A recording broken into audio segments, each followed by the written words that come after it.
इंसान इस दुनिया में आता है, उसके अंदर किसी चीज की तलाश होती है, उस चीज को ढूंढता है।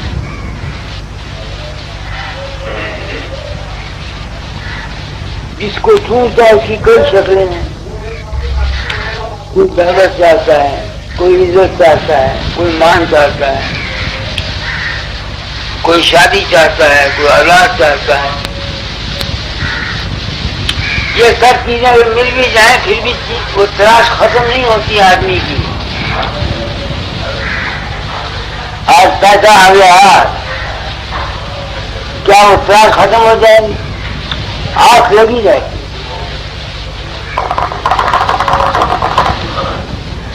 आज शब्द निकला था, कबीर कहता है, पढ़ो अविनाशी दुल्हा, अविनाशी दुल्हा कब मिले हूँ, भगतन के पाल, अविनाशी दुल्हा कब मिले हूँ। पता नहीं कबीर का अविनाशी दुल्हा क्या है, मुझे नहीं पता। इंसान एक ऐसी चीज चाहता है, उसकी खुरीद है कि जिसको हासिल करके फिर किसी चीज की जरूरत ना रहे। एक ऐसी चीज को चाहता है, क्योंकि तजर्बा बताता है ना, दौलत है हवस पूरी नहीं होती, कुछ ना कुछ चाह लगी रहती है।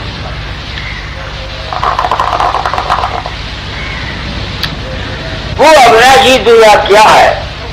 कबीरा, तुम संतों ने बाणियां ऐसी रोचक और भयानक लिख दी, हम लोग तुम्हारी बाणियों को पढ़ पढ़ के पागल हो गए। हम लोग बाणियों को पढ़ पढ़ के पागल हुए हैं।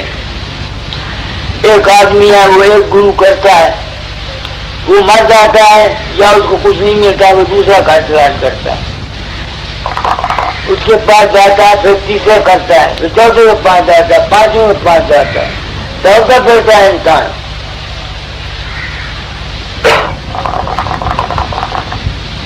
अपनी आत्मा से पूछता हूँ कि तू अविनाशी दुल्हा क्या समझता है? अविनाशी दुल्हा हमारी वो अवस्था है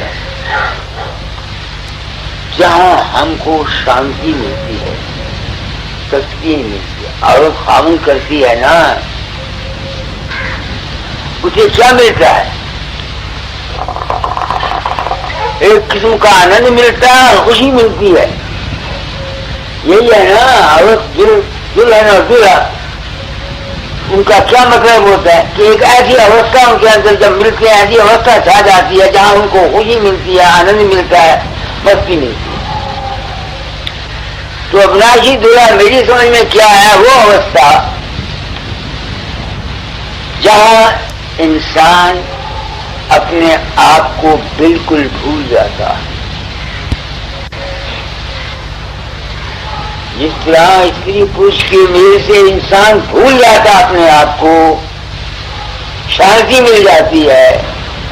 तो अविनाशी दुल्हा अगर कोई और है कबीर का, तो वो तो मुझे मिला नहीं, न मुझे पता।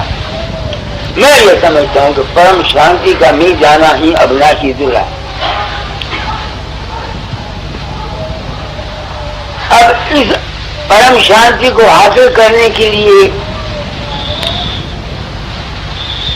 क्या तरीका है? जो तरीका मुझको मिला उसका मैं बता सकता हूँ। वो अभी तक परम शांति मिली नहीं। रहता हूँ, जिंदगी मौजूद है, एक उस घर का पता लग गया कि परम शांति कहाँ है। परम शांति कहाँ है? सब कुछ भूल जाने में।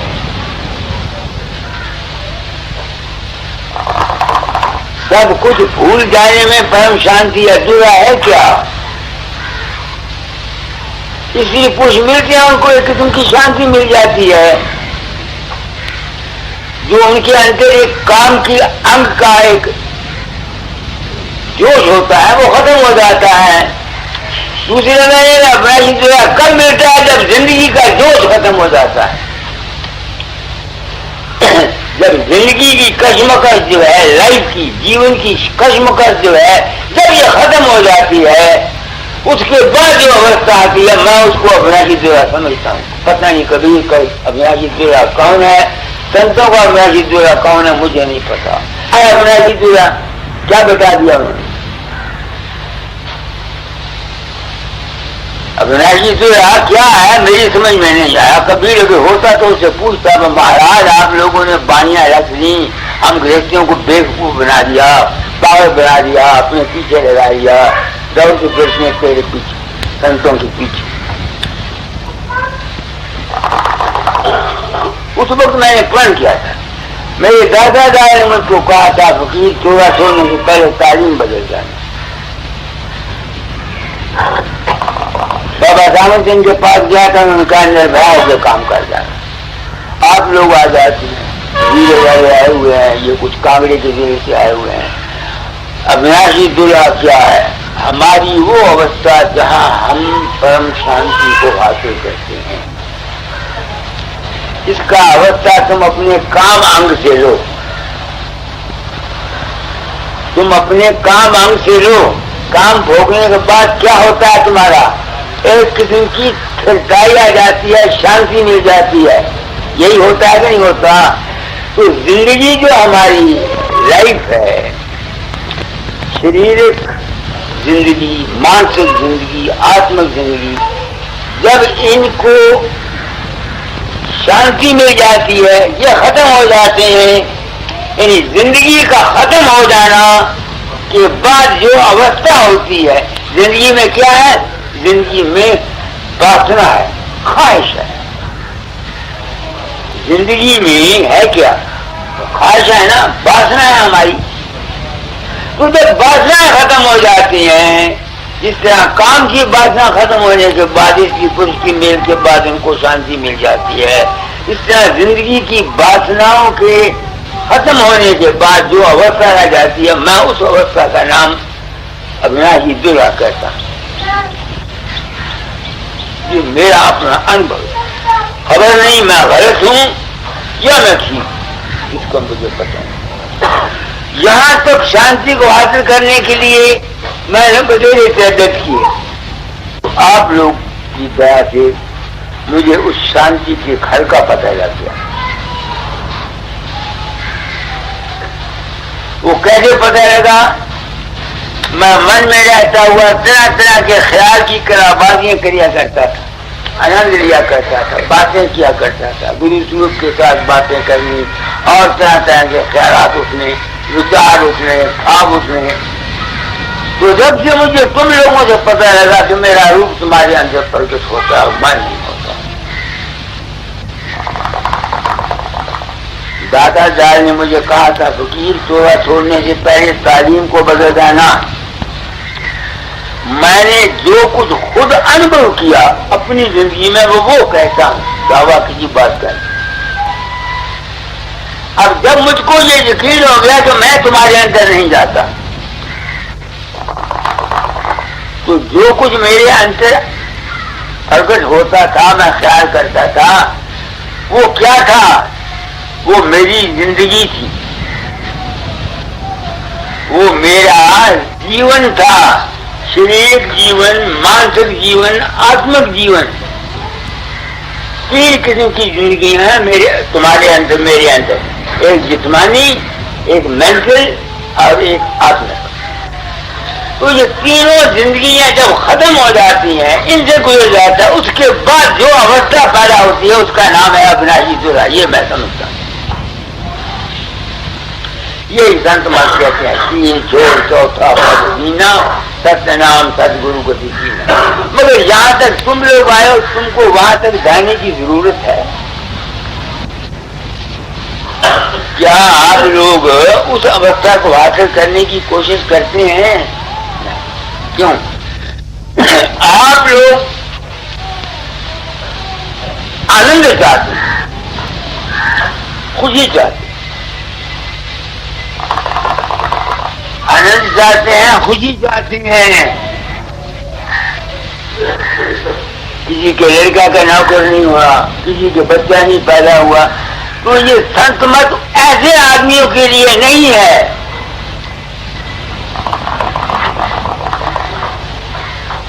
ऐसे आदमी के लिए यही है कि दुनिया में तजर्बा करो, खाओ, जब ठोकरें खा लोगे फिर शायद तुम्हारा वक्त आए तो इस तरफ आओगे।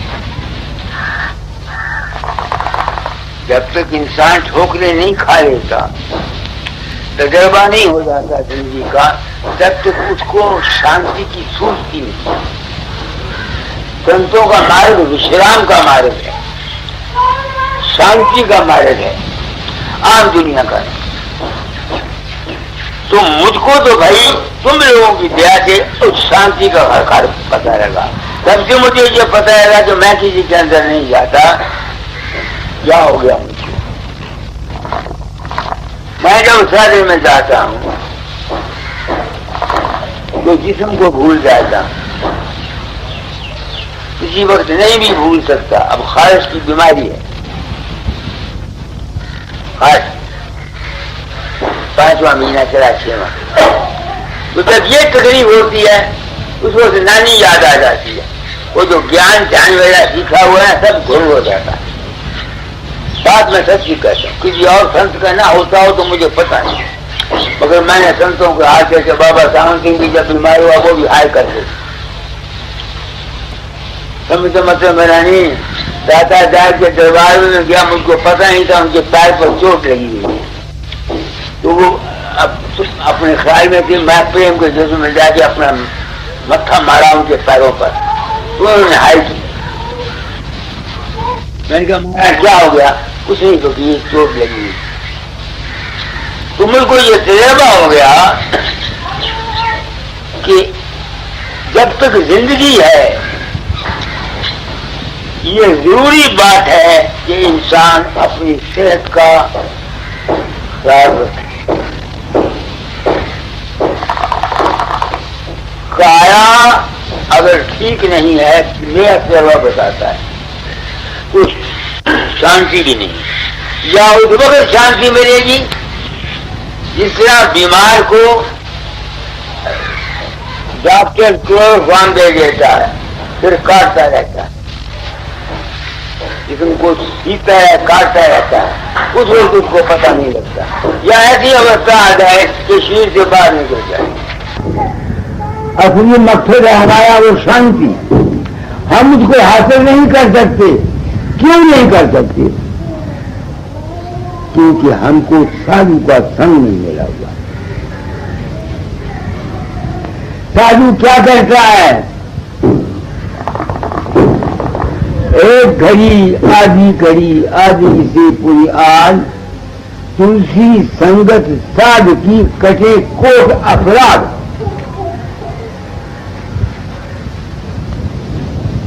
यही है ना बाणी कबीर की, एक घड़ी आदि से पुनि आज तुलसी संगत साध की कटे कोट अपराध। अपराध कहते हैं गलती को। मैंने कोई गलती खाई, आपको तकलीफ हुई, तो मैं कहूंगा महाराज मेरा अपराध क्षमा कर दो, मेरी गलती क्षमा कर दो। तो जो हम गलतियां खाते हैं जिंदगी में, साधु के संग से उन गलतियों का पता लगता है। अगर हम चाहें तो फिर अपनी गलतियों को दूर कर सकते हैं। इतना ही है साथ की संगत की में। बाकी जो भी तुम ये समझते हो कि साधु फूंक मारता है, ये करता है, वो करता है, दोस्तों ये सब पखंड का जाल है। इस जाल में फंसकर हम इन साधुओं के चक्कर में आए हुए। बोलो साधु आवत देख के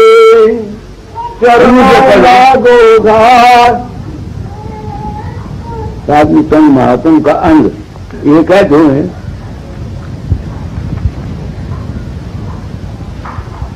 अपने समय भाई मैं पूछता हूँ कि मैं अगर साधु हूँ तो मैं तुम्हारी क्या मदद कर सकता हूँ? पढ़ो। साधु आवत देख के चरणों लागो धाय, क्या जाने इस भेष में हरिया पे मिल जाए। ये अब मैं पूछता हूँ, क्या साधु के भेद में परमात्मा मिल जाता है? ये सवाल है जो मैं निष्ठाहीन हूँ। तुम मेरे भाई हो, बहने हो, मैं अपनी नीयत से तुम लोगों को धोखा नहीं देना चाहता। सुनो क्या मैं कह रहा। जमाना बदल गया। दाता ने कहा था तोबा छोड़ने से पहले तालीम बदल जाना। मैं हूं संत सदगुरु वक्त। सदगुरु कहते हैं सच्चे ज्ञान को। इस वक्त में जिस सच्चे ज्ञान की जरूरत है मैं वो बता रहा हूं आप लोगों को। मैं भी कहता हूं कि बेटा बेटी स्त्री दो, किसको दो? तुम नहीं समझते।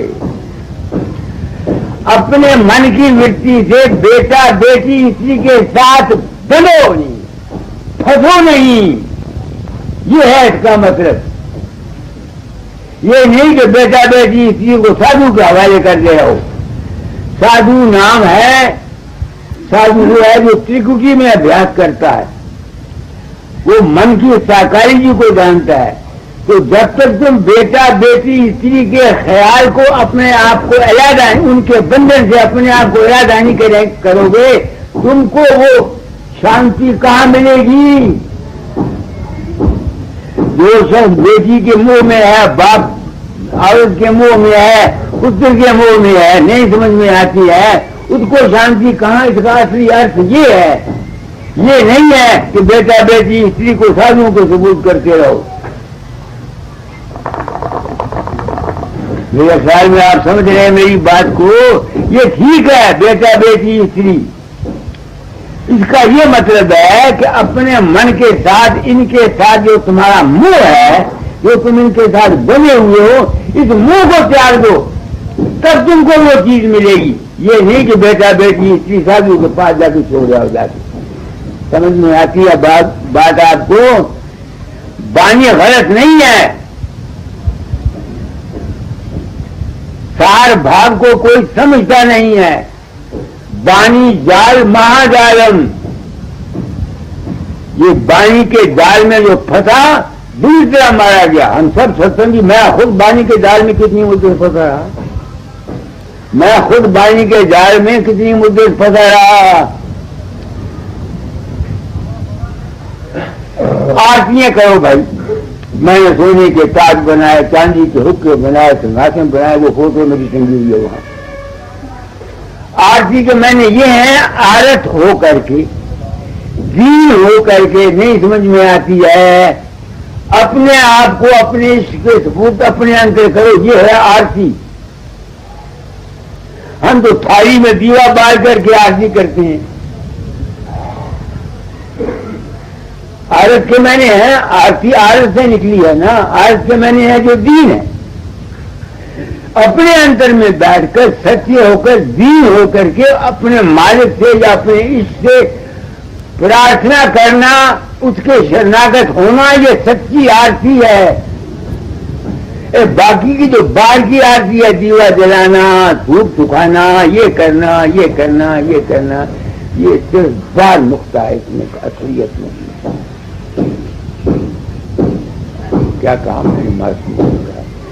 आरती ठीक है, बेटा बेटी स्त्री का देना भी ठीक है।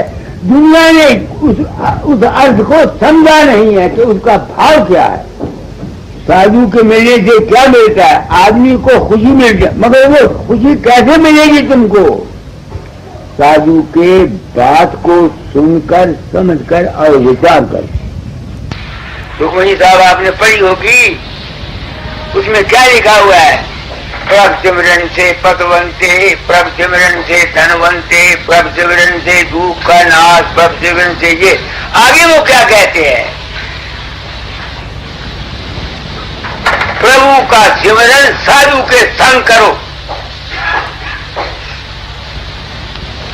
सिमरन कहते हैं जात को।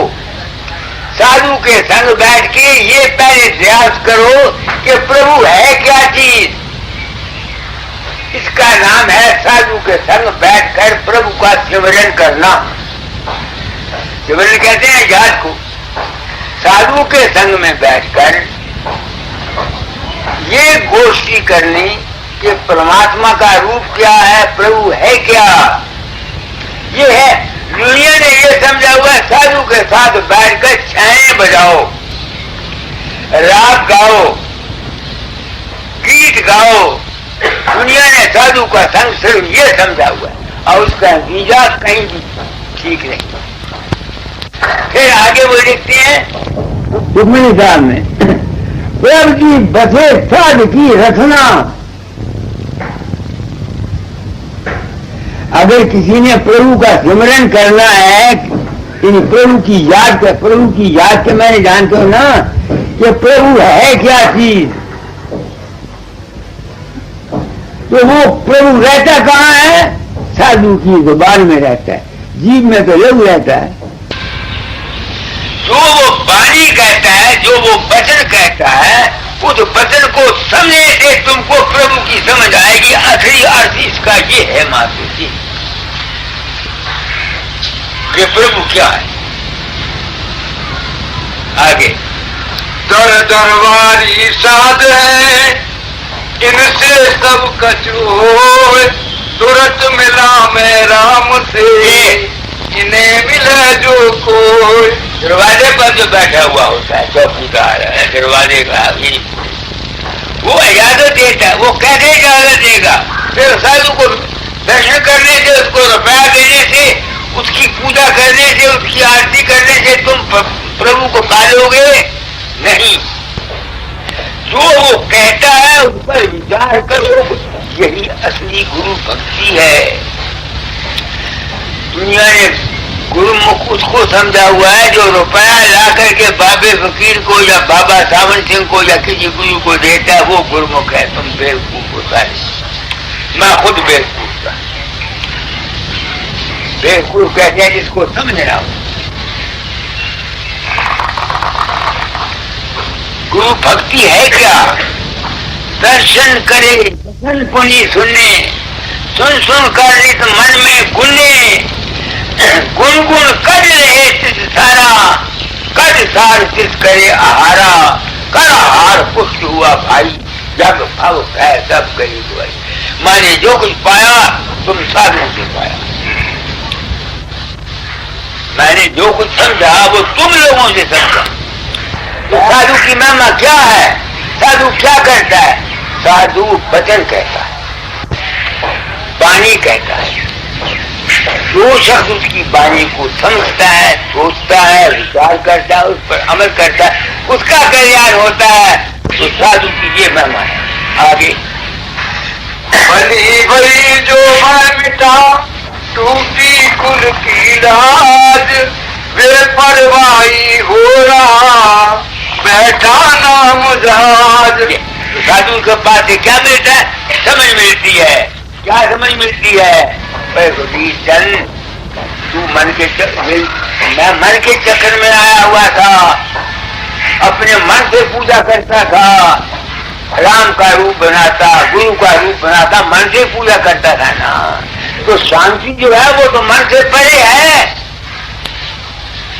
मन में आनंद है, मन में शांति नहीं है ना। आगे साधु शब्द समुद्र है, क्या मैं रतन भराए, मंद भाग मुट्ठी भरे, कंकर हाथ लगाए। साधु शब्द स्वरूप है, मतलब क्या है? साधु जो है वो वचन कहता है, वाणी कहता है, बात कहता है। जो उसकी बात को समझता है उसका काम बनता है। तो सिर्फ साधु के संग बैठ के उसकी यानी मुट्ठी चाटनी करनी, ये मैं नहीं कहता कि ये तरीका गलत है, मैं इसका खंडन नहीं करता, मगर मैंने देखा है कि इस गलत के ख्याल से मेरे साथ एक वाकया गुजरा है। एक नौजवान और उसकी एक औरत दोनों ब्याज से वो रोहतक के जिले के ब्याज से जो होते हुए यहाँ आए, तो सारी दुनिया के जो मैनेजर था मर गया, वो उसने उसको चिट्ठी दी। मैंने कहा तुम क्यों आए हो? बाबा जी मेरी औरत को भूत आ गई। मेरी आवाज को भूत आते हैं, भूत।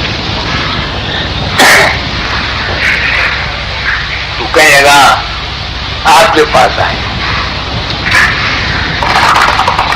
मैं आपको ये बातें कर दे दिल से कहना चाहता।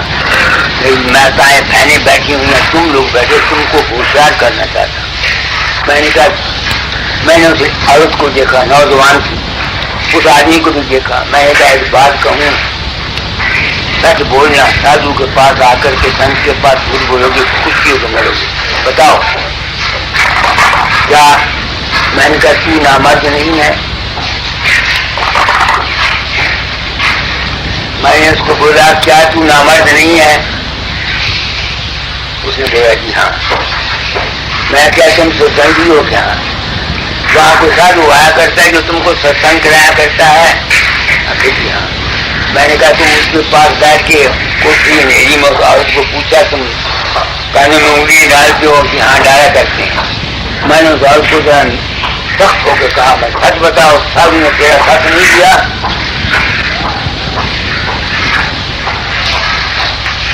पहले तो काफी कहने लिया।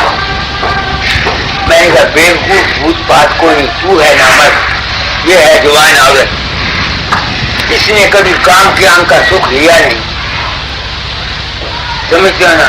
वो जो उसके अंदर काम के अंग का अभिलाषा है ना, वो भूत बन के इसके सामने आते हैं। ये है मेरी जिंदगी के तजर्बे। इस वास्ते मैंने तालीम को बदल दिया। मैं नहीं चाहता मेरी बहनें, मेरी माताएं, मेरी लड़कियां इस पाखंड के जाल में आकर इन साधुओं के चक्कर में आए। क्या काम है? इस वक्त दुनिया में अंधेर आया हुआ है। जब जब धर्म की हानि होती है तब तक गीता कहती है वो ताकत अवतार रही। एक ब्रह्म का अवतार होता है, एक सच का अवतार होता है। सच के अवतार को संत कहते हैं, ब्रह्म के अवतार को अवतार कहते हैं। इस गुरुइज्म की गलत ख्यालात ने, गुरुइज्म के गलत वहमों ने, गलत समझ ने हम गृहस्थियों को बेवकूफ बनाया हुआ है। कहते हैं तन मन धन गुरु को दे दो। मैं भी कहता हूं जब तक तुम तन मन धन गुरु को नहीं दोगे तुम्हारा बेड़ा पार नहीं होगा। मगर तुम ये समझते हो कि तन मन धन गुरु के हवाले कर दो। तन मन धन गुरु को देने के मतलब ये है कि तन और मन और धन का तुम्हारे साथ तुम उसमें फंसो नहीं, अपना ना समझो, अपने आप को तन मन धन से अलग समझो। ये है मतलब तन मन धन गुरु को देने का। समझ गए मेरी बात को? ये वाकया मैंने देखा। मैं गोपीगंज गया दादाचार्य के समाज के ऊपर धाम में, वहां से एक शख्स मेरे पास आया, 2 आदमी। उन्होंने एक वाकया 4 दिन हुए, यहाँ साधु आया हुआ था। वो 3 दिन उसने सत्संग कराया, तन मन धन गुरु को दे दो, गुरु मैं सतलोक ले जाऊंगा। एक बेचारी भोली भाली औरत, उसको समझ नहीं, वो घर से ये थोड़े से कहने से कुछ रुपया था वो ला के उसने अच्छा महात्मा जी मेरा तन भी थोड़ा ही दौलत है मेरे को, ये भी थोड़ी मैंने 60 लोग पहुंचा दियो। उसने क्या तेरा जिस्म भी मेरा, तेरा धन भी मेरा, तुम भी मेरी आखिर जी हाँ। उसने उसके साथ भोग किया। मैं ये भाषण करके दिल से देता हूं, अपने दिल में दर्द रख के देता हूं और सच्चाई बयान करता हूं दुनिया को कि तुम लोग गलती में पड़ के गलत गुरुइज्म में तुम गुमराह हो चुके हो, तुम गलती में जा रहे हो। तुमको गुरु मत का कोई पता नहीं है कि गुरु मत है क्या चीज। गुरु नाम है ज्ञान का, गुरु नाम है समझ का, गुरु नाम है विवेक का। ये समझ और विवेक गुरु। फिर उसने बाहर आके दूसरों कह दिया भोली भाई औरत, तो लोग उसको पकड़ने के लिए दौड़े, हो भाग गया। ये है आजकल का गुरुइज्म। आजकल का गुरुइज्म नहीं है, ये ठगिज्म है, धोखाइज्म है, फ्रेडिज्म है। गुरु तो बड़ी मुबारक चीज है। गुरु नाम है ज्ञान का। कोई सच्चा इंसान तुमको मिल जाए, उसकी संगत करो, उसकी बात को समझने की कोशिश करो, तब तुम्हारा कल्याण होगा। तो बड़ी मुबारक चीज है। गुरु नाम है ज्ञान का। कोई सच्चा इंसान तुमको मिल जाए, उसकी संगत करो, उसकी बात को समझने की कोशिश करो, तब तुम्हारा कल्याण होगा।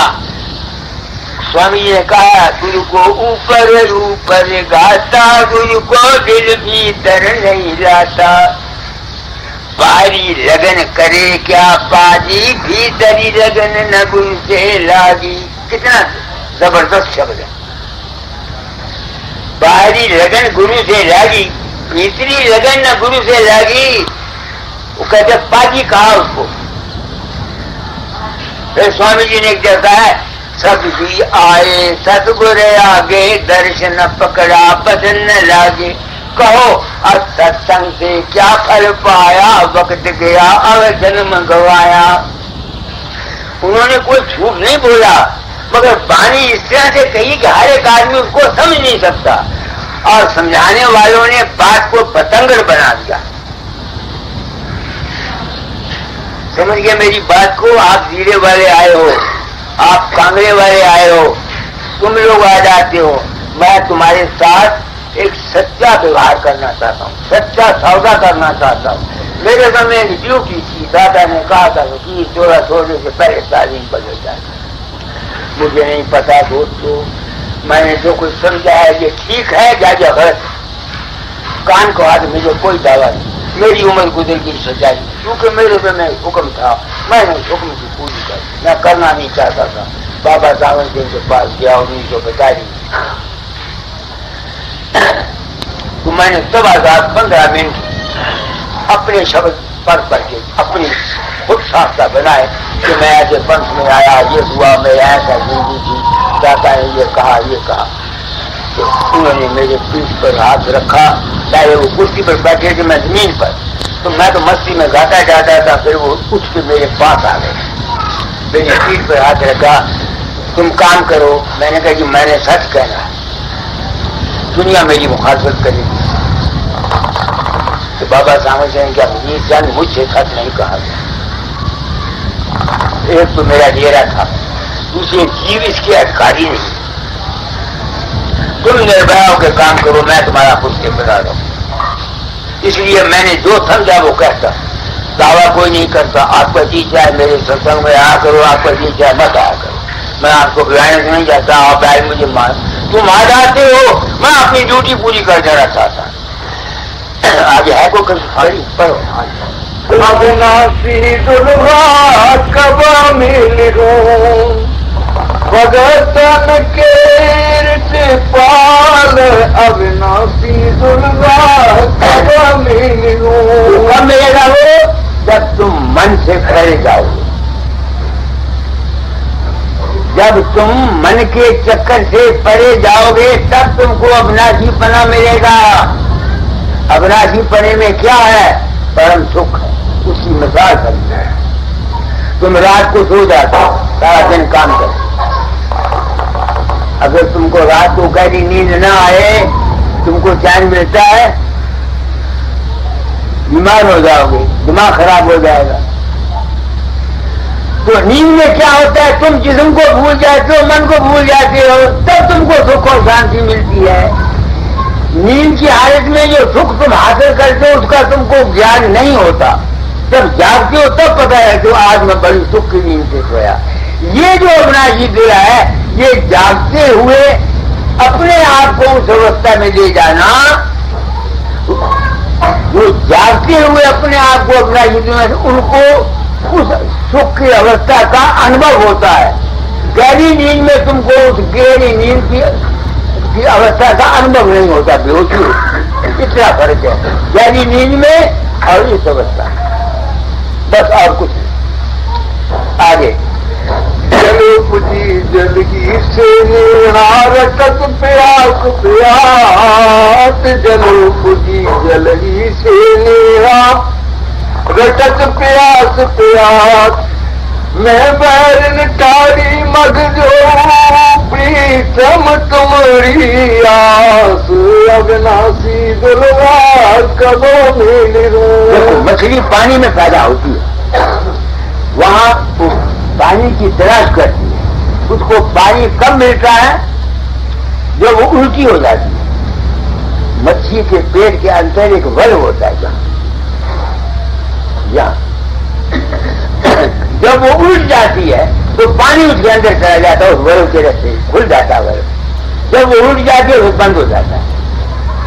इसी तरह से जब तक हम उल्ट के नहीं चलेंगे, जब तक हम जो हमारी सोच इस देह में आई हुई है, जब तक हम इसको उल्ट के ऊपर नहीं चलेंगे हमारी वो प्यास नहीं बुझेगी। क्योंकि हम आए ही मैं कभी कभी कहता हूँ मैं नामी धाम से आया हूँ, मैं उनको कोई पार लगे उसी को क्यों आए हो। जितनी चीज यहाँ है सब वहीं से आई है, समझते हो मतलब। अगर ये मैं और तुम आए तुम भी उठो आए हो, मैंने थोड़ा बहुत पता रह गया तो पता नहीं।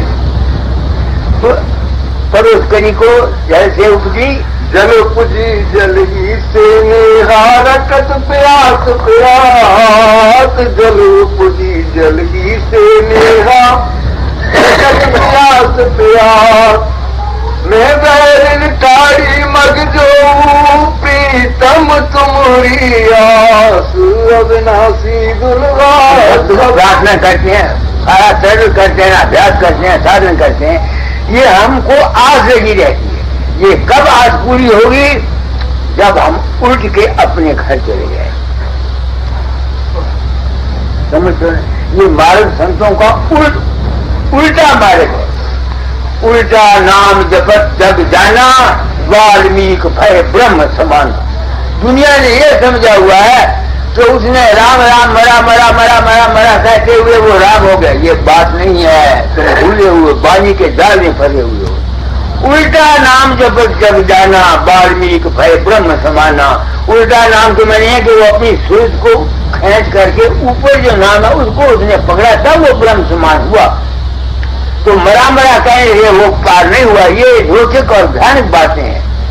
उल्टा नाम जपत जग जाना वाल्मीकि भय ब्रह्म समाना। उन्होंने समझा तो मरा मरा मरा मरा मरा मरा मरा मरा मरा मरा कहता यार वो पार गए। ये बात है, ये साधन है। एक शब्द निकाला जाता है दयाल का, तुम उल्टे चलो तुम उल्टे चलो आसमान नीचे क्यों रहना। दादा जाकर समझो। तो अगर तुम उस परम उस दुनिया को मिलना चाहते हो तो क्या करो।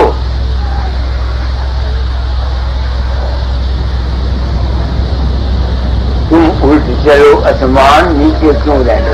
तो ये मार्ग उल्टा पंथ संतों का उल्टा मार्ग है। वापस जाओ अपने घर को। घर हमारा यहाँ कहाँ है, हमारा घर है खोपड़ी के यहाँ ऊपर। सूरज की धार ऊपर से नीचे आती है ना, तो जब तक हम अपने आप को वापस करके उस जगह पर नहीं पहुंचेंगे वो जो जुड़ आगे नहीं परम शांति है वो नहीं मिल सकती। जिस तरह रात को तुम सोचते हो उल्ट जाते हो, किस्म को भूल जाते हो, मन को कुदरती चीज का जब तुमको सुख मिलता है। इस तरह मिल गया। हाँ पढ़ो। तुम उलट चलो हाँ उलट चलो आसमान नीचे क्यों रहना। तुम उलट चलो हाँ उलट चलो आसमान नीचे क्यों रहना। नीचे नीचे की संगत नीच भाग में नीच की रंगत। नीचे नीच नीच की संगत नीच भाग में नीच की रंगत। त्याग कुसंगत कर सत्संगत भव के दुख सुख क्यों सहना। तुम उलट चलो हाँ उलट चलो आसमान नीचे क्यों रहना। सीधा मार्ग जगत का उल्टा संत का पंथ जो जो कोई उल्टे मग चले सो पावे निधिकन। तुम उलट चलो, हाँ उलट चलो, आसमान नीचे क्यों रहना। दुनिया अपने अंदर कंठ को ढूंढती है, नहीं समझ में आती है। जब कंठ मिलता है तो क्या होता है, जो जलन है, आग है काम की, वो खत्म हो जाती है। तो कंठ का मिलना क्या है, वासनाओं की इच्छाओं का खत्म होकर उस गहरी नींद की अवस्था में अपनी मर्जी के मुताबिक चले जाना, ये कंठ का मिलाप है। अगर कोई और कंठ का मिलाप हो उसका मुझे पता नहीं। दुनिया ने ये कंठ समझा हुआ है, कोई बाबा सामन से दर्शन हो जाता, कंठ मिल गया।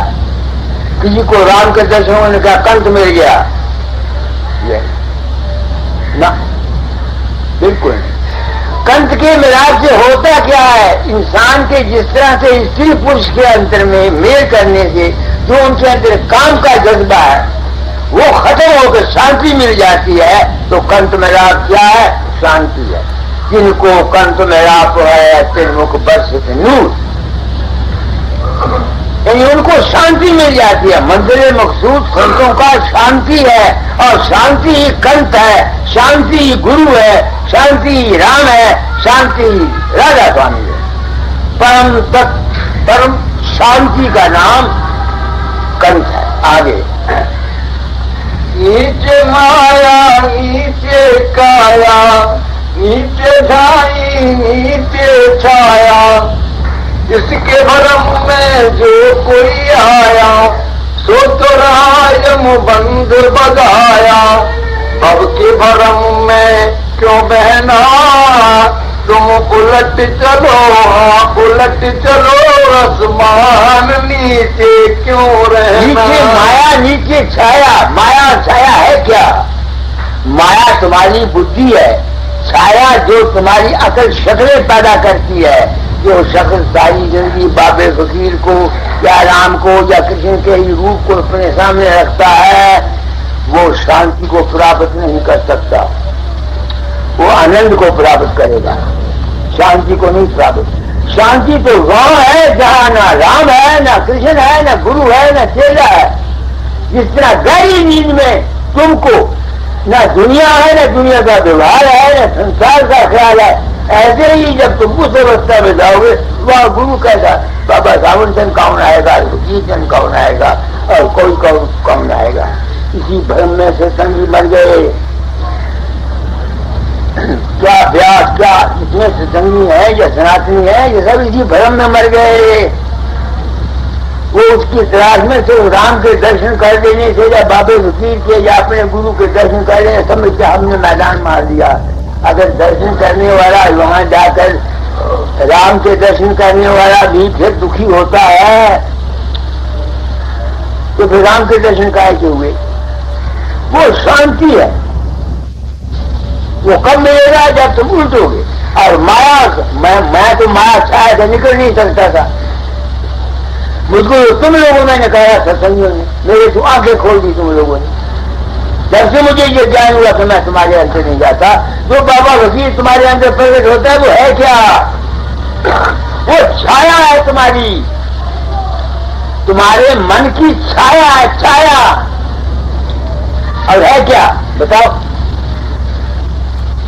कबीर का शब्द है, मन कारण जो छाया उगले ताई में सब ही फंसे। तुम्हारे अंदर जितने रूप रंग पैदा होते हैं ये तुम्हारी छाया है, और तुम छाया में आनंद लेती हो। आज बाबे वकील का रूप पैदा हो गया, नाचते हो, खुश होते हो। आज ये हो गया, बहुत खुश होते हो। आज ये हो गया, बहुत खुश होते हो। ये आज शब्द निकला था कबीर का, पर्व क्या है, अविनाशी दुल्हा कब मिलेगा। अविनाशी दुल्हा कब मिलेगा, जब तुम उठ चलो।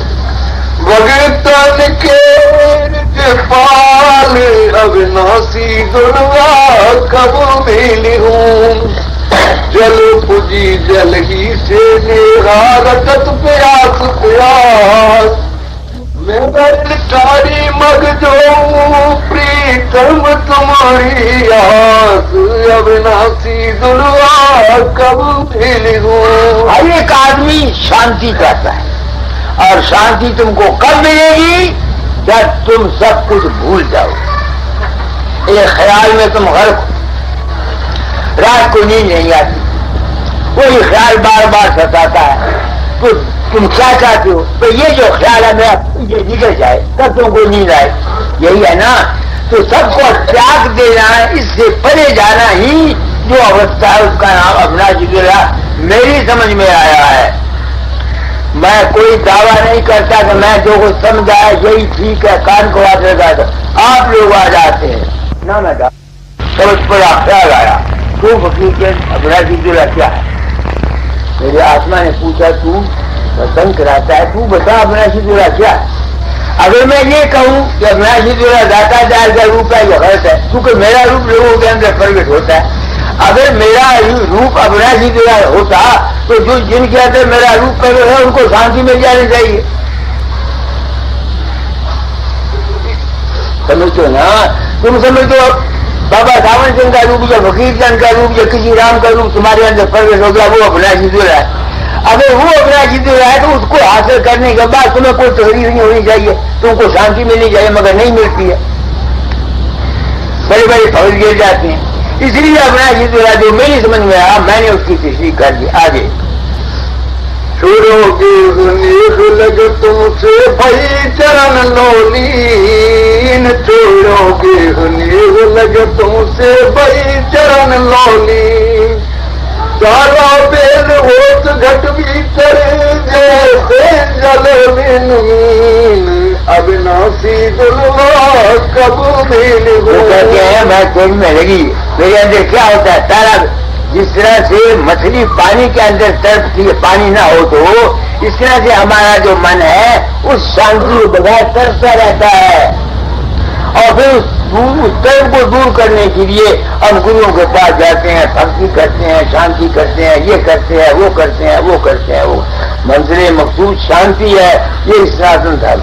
जितना सनातन धर्म का क्रियाक्रम होता है पीछे क्या पड़ता है? शांति पाठ पढ़ते हैं ना, सूर्यो शांति, चंद्रमा शांति, ओम शांति हो, ऐसा करते हैं ना। तो शांति की तलाश में तमाम दुनिया फिरती है, और ये कब मिलेगी? जब तुम अपने अंदर उल्ट जाओगे, और उल्टने के साथ ही तुमको सत्संग भी साथ मिलकर है।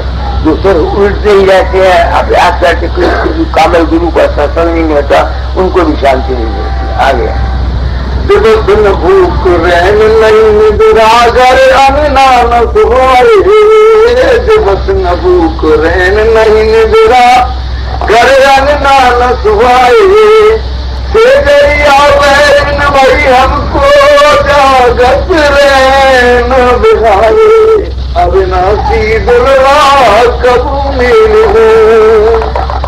भगतन के ऋषपाल अविनाशी दुर्गा कब मिलू।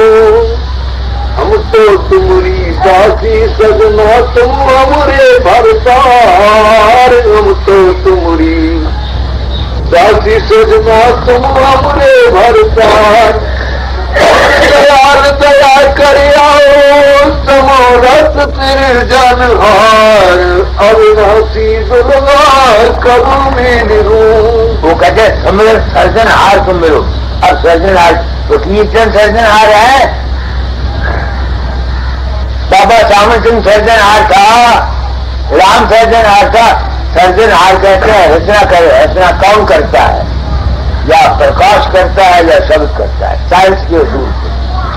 सूर्य अगर प्रकाश है कि सूर्य न हो तो रचना दुनिया नहीं, दुनिया में कोई चीज पैदा नहीं हो सकती। इस वास्ते सर्जनहार का होना है प्रकाश। इसी वास्ते संतों के मार्ग में प्रकाश और शब्द का साधन बताया जाता है। यही है युगों में है पार ब्रह्म और शब्द ब्रह्म। मगर इस पार ब्रह्म और शब्द ब्रह्म तुम हर एक आदमी पहुंच नहीं सकता जब तक उसका मन जो है ये उस गति की इच्छा नहीं करता। हम लोग तो उस गति की इच्छा नहीं करते, करते तो हम हैं। हमको तो पुत्र चाहिए, हमको दौलत चाहिए, हमको इज्जत चाहिए, हमको मान चाहिए। हम तो इस चक्कर में आए हुए हैं। इस वास्ते ये नामदान किनके हक में है? विषयों से जो है उदासा, परवारस की जा मन आशा, धन संतान प्रीत नहीं जाके, खोजत फिरे साधु गुण जागे। ये नामदान उनको मिलना चाहिए। वास्ते दुनिया में दो मार्ग, एक प्रवृत्ति, एक निवृत्ति। निवृत्ति मार्ग के लिए जो कुछ मैंने कहा आज तक कहा, बाकी रह गया प्रवृत्ति। इस प्रवृत्ति मार्ग में तुमको हमको जो कुछ मिलता है वो आशा के आस के मुताबिक मिलता है। आठ इस वास्ते वेद मार्ग है। संतों ने कहा अच्छी आस रखो, शिव संकल्पम अस्तु, घरों में रह के वो शांति से रहो, एक दूसरे से मोहब्बत करो, प्रेम किसी के साथ द्वेष न करो, हेरा फेरी न करो, 420 न करो, धोखा न करो, प्रेम न करो, ताकि तुम्हारा ये जीवन जो है ये संसार का ये किसी हद तक अच्छा बन जाए। इस वास्ते दुनिया के आप लोग सत्संग में आए हैं, दोनों बातें ले जाओ मेरे पास से। जो निवृत्ति मार्ग में चाहते हैं उनको मैंने सत्ता मार्ग बता दिया, और जो प्रवृत्ति चाहते हैं उनको कहना चाहता हूँ शिव संकल्प को मत। अपना ख्याल ठीक रखो, जैसी तुम्हारी आशा वैसी तुम्हारी बाता, जैसी तुम्हारी गति वैसी तुम्हारी मति, जैसी तुम्हारी करनी वैसी तुम्हारी। हमेशा अपने घरों में रह तो अपने परिवार का भला चाह करो, अपने परिवार का भला चाह करो। तुम्हारे पास आमदन है, पहले अपने बाल बच्चों का पेट पालो, फिर बाबे फकीर को दो। क्या कहा मैंने? पहले सबसे पहले अपने घर वालों को देखो। तुम्हारी बूढ़ी साथ है, उसको तुम भूलकर रोटी नहीं देते, पूरे बाप की खिदमत नहीं करते, और बाबे फकीर को साथ साथ सब्जियां देती हो। तुम्हारी अकल कहाँ गई? कुएं में पड़ी। अब खैर बात निर्वेश, मैं जो कुछ तुम लोगों को कहता हूँ बिल्कुल सच्ची बात कहता हूँ।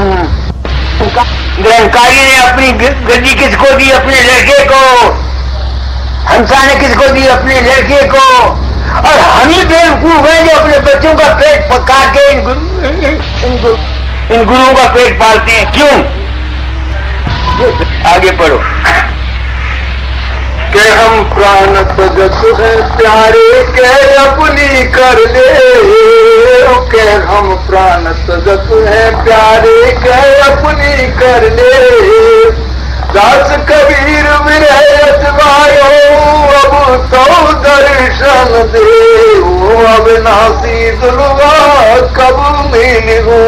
जब तक ये जज्बा नहीं आता काम नहीं बनता। हर चीज कुर्बानी चाहती है, याद रखना मेरी बात। गुरु नामदेव का नामदेव हुआ कि नहीं, जब नाने ने उसको चला लिया तो लगा उसको देने, हाथ वाके जो खाने को देने लगा तो वो पत्थर का दिखाए मूर्ति। उसी दिल में ये ख्याल है कि मैं पापी हूँ, नाना अच्छा था, अच्छा मैं मरता हूँ। उसने कतार लेकर खूब अपने पेट में खोने लगा, मूर्ति प्रकट होगी। जब तक इंसान दुनिया की आशाएं रखता है, संसार की जिस्म का मोह है, मन का मोह है, परिवार का मोह है, तब तक ये परम शांति किसी को मिल नहीं सकती। बात सच्ची है। ये तो कुर्बानी का मादा है, जज्बा है इंसान का। जब तक ये तन मन धन गुरु को जब तक नहीं, इसका मतलब यह है कि तुमको तन की जिंदगी के काम रखने की ख्वाहिश ना हो, मन के जज्बात की ख्वाहिश ना हो, तब तुमको वो परम शांति मिलेगी। समझ गया मेरी बात को? तो आज मैंने आपको बहुत कुछ कह दिया, कोई कथन मैंने समझाने में आप लोगों को, आप लोग आए हैं। बच्चों, जीरे वालों, कांगड़े वालों, मेरे पास कुछ नहीं, मैं ना भूख सकता हूँ। तुम लोगों का विश्वास होता है, मेरे पास लोग आते हैं उनका विश्वास होता है, कुछ कह देता हूँ उनका विश्वास होता है, उनके काम हो जाते हैं और क्रेडिट वो मुझे देते हैं। ना यही बात कभी नहीं कही, ना कुछ किया न कर सका, न करने जोग शरीर, जो कुछ किया तो आई किया, कबीर कबीर। यही बचे। जो कुछ करता है हरि करता है, हरि तुम्हारा मन है। सारे शब्द मिलता है, साहब से सब होता है, बंदे से कुछ न। राई से पर्वत करे पर्वत राई माँ, वहां लगभग साहब का आया है। देखना कौन समझता है इन वाणियों को। ऊपर की कड़ी में वो लिखते हैं, साहब से सब होता है, बंदे से कुछ न। राई से पर्वत करे पर्वत राई माँ, नीचे लिखते हैं, ना कुछ किया न कर सका न करने जोग शरीर, जो कुछ किया तो हरि किया। तो हरि और है, साहब और है, ईश्वर और है, परमेश्वर और है, ब्रह्म और है, पार ब्रह्म और है। क्या काम है, कौन समझेगा इन बातों को। आपको इसकी समझने की जरूरत नहीं, मगर मैंने जो कुछ किया तो हरि किया। हरि तुम्हारा मन है, जो कुछ तुमको मिलता है तुम्हारे मन को मिलता है। बस एक बात का फैसला, हरि तुम्हारा मन है। जो कुछ किया तो हरि किया, जो कुछ किया तुम्हारे अपने मन ने किया। जैसा तुम्हारा ख्याल था वैसा तुम्हारा हाल है, जैसे तुम्हारी मति है वैसे तुम्हारी गति है, जैसी तुम्हारी करी। आज मैंने बहुत कोई इशारों में कह दिया, समझ गया महादेव जी। साहब हो रहा है ना, तो सुखमई साहब को पढ़ो, कहीं हरि की देखते हैं, कहीं प्रभु की देखते हैं, नहीं समझ में आती है, कहीं समाज की देखते हैं। तो इन संतों की वाणी को समझने वाले सिर्फ कहाँ है, यह नहीं समझ सकते ना। बात बिल्कुल ठीक है, मगर वो बयान ऐसी के लिए की गई है रोचक। दादा ने आपका है रोचक है मेरी वाणी। यथार्थ बात को कोई सुनने के लिए तैयार नहीं। बच्चों को, दुनिया को रोचक और भयानक बातें बताओ, कैसे होंगे। यथार्थ बात को कौन सुनता है, कोई नहीं सुनता। इस वास्ते तीन किस्म की तालीम, एक रोचक, एक भयानक, एक यथार्थ। मैं यथार्थ तालीम देता हूँ। इसी वास्ते मेरे सत्संग में बहुत कम आदमी आते हैं जिनके दिमाग सोचने समझने वाले हैं, उनको फायदा मेरे पास से पहुंचता है, नहीं समझ में आती है। तो आज मैंने आप लोगों को बहुत कुछ कह दिया, अब आज से चल